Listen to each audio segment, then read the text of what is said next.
నిత్య టైం అయింది, పడుకో. కొద్దిసేపు ఆడుకుంటానమ్మా. ఏంటి ఆడుకునేది? టైం ఎంత అయిందో తెలుసా నీకు? ఇంకా మా నాకు కథలు చెప్పు, మా పడుకుంటాను. చెప్తానులే, అటు జరుగు. రామా రా పడుకో. ఒక రోజు ఒక రాజు ఉండేవాడంట. ఆయనకి ఇద్దరు కొడుకులు, ఒక కొడుకు చచ్చిపోయాడంట. ఆ చచ్చిపోగానే రాజు చాలా దిగులుకి గురైపోయాడంట. దాంతో ఆ రాజు కూడా ఆరోగ్యం బాగోలేదంట.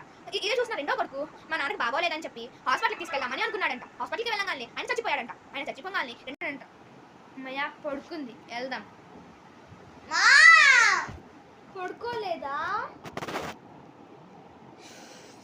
సరే, జోలపాట పాడవా? జోలపాట సరే పాడతానులే, పడుకో నువ్వు.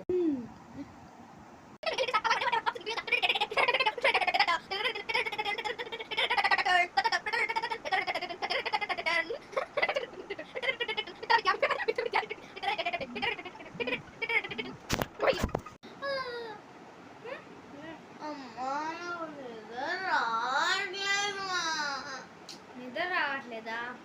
ఒక్క నిమిషం. ఇదిగో ఈ బుక్ లో ఎగ్జామ్స్ దగ్గరకు వస్తుందిగా, ఎగ్జామ్స్ సిలబస్ అంతా చదివేసే, ఓకేనా? ఐడియా.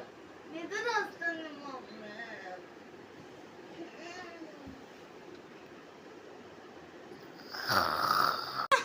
నిద్రపోయింది. పిల్లల్ని ఇలా నిద్రపుచ్చాలి, లేకపోతే అస్సలు మాటినరు, కంట్రోల్ తప్పుతారు. జాగ్రత్త, ఇలానే నిద్రపుచ్చండి. బాయ్.